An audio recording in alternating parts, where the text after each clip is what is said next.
Assalamualaikum warahmatullahi wabarakatuh. Nama saya Ardila Dwina dari semester 2B. Di sini saya akan mereview kembali mata kuliah Hukum Pidana pertemuan ketiga yang telah disampaikan oleh Ibu Profesor Dr. Hajah Heni Nurani SMH dan juga asistennya Bapak Dr. Emrendi Aridayandi SMH. Tindak pidana atau strafbarvreh atau delik lebih baik dipergunakan istilah tindak pidana dibanding perbuatan pidana, peristiwa pidana, pelanggaran pidana, dan lain-lain.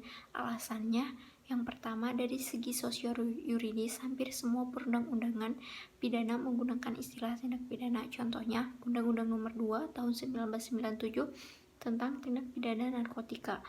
Yang kedua, semua instansi penegak hukum dan aparat menggunakan istilah tindak pidana. Yang ketiga, para mahasiswa mengikuti tradisi dan kebiasaan menggunakan istilah tindak pidana dibanding perbuatan pidana. Pengertian tindak pidana merupakan pengertian yuridis yang berbeda dengan istilah kejahatan atau perbuatan jahat. Dilihat dari istinya, terdiri dari perbuatan pidana atau criminal acts, pertanggungjawaban pidana atau criminal responsibility atau criminal liability. Terdapat pandangan yang memisahkan pengertian antara perbuatan pidana dan pertanggungjawaban pidana atau dualistis. Pandangan yang menyatukan pengertian pidana dan pertanggungjawaban pidana atau monistis. Pada akhirnya, baik dualistis merupakan monistis mempunyai tujuan yang sama, yaitu pidana. Unsur tindak pidana yang pertama, unsur objektif atau di luar diri pelaku, perbuatan atau kelakuan, akibat yang menjadi syarat mutlak dari delik, unsur melawan hukum, unsur lain yang menentukan sifat tindak pidana, unsur yang memberatkan, unsur tambahan yang menentukan tindak pidana. Yang kedua, unsur subjektif atau di dalam diri pelaku, kesengajaan atau dolus, kealpaan atau kulfa, niat, maksud, dengan terencana terlebih dahulu, perasaan takut. Unsur pidana mempunyai pengertian yang luas, terdiri dari bagian delik, meliputi terdapat dalam rumusan delik, penuntut umum harus mencantumkan dalam surat dakwaan, harus dibuktikan di pengadilan, apabila tidak terbukti, hakim harus membebaskan terdakwa.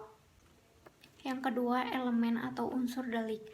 Tidak terdapat dalam rumusan delik hal yang dapat dipertanggungjawabkan, sesuatu tindakan atau sesuatu akibat yang timbul, dan hal dapat disalahkan berdasarkan unsur kesengajaan atau kealpaan.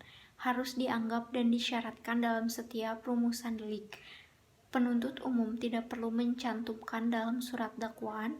Apabila hakim merasa ragu, maka harus melepaskan tertuduh dari segala tuntunan hukum. Teknik atau cara merumuskan tindak pidana. Yang pertama, hanya memberikan nama yuridis atau kualifikasi tanpa menyebutkan unsur-unsurnya, misalnya pasal 351, 297, dan 184 KUHP.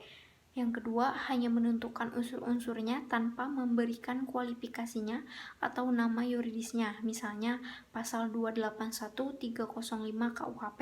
Yang ketiga, memberikan kualifikasi dan unsur-unsur serta nama yuridisnya, misalnya pasal 362, 372, dan 378 KUHP.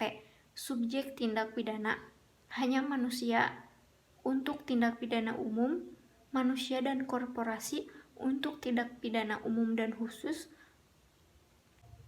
Jenis-jenis tindak pidana yang pertama menurut KUHP, kejahatan ada dalam buku 2 pasal 104 sampai 488 KUHP.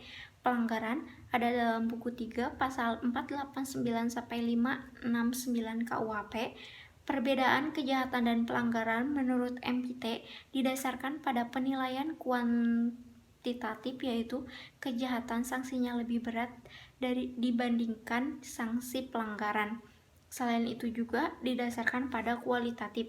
Yang kedua, menurut doktrin, delik formil dan delik material, delik komisionis, delik omisionis, delik komisionis per omissionem commissa, delik dolus dan delik culpa, delik tunggal dan delik berganda, delik aduan dan bukan delik aduan, delik politik dan delik umum, dan yang terakhir delik khusus dan delik umum.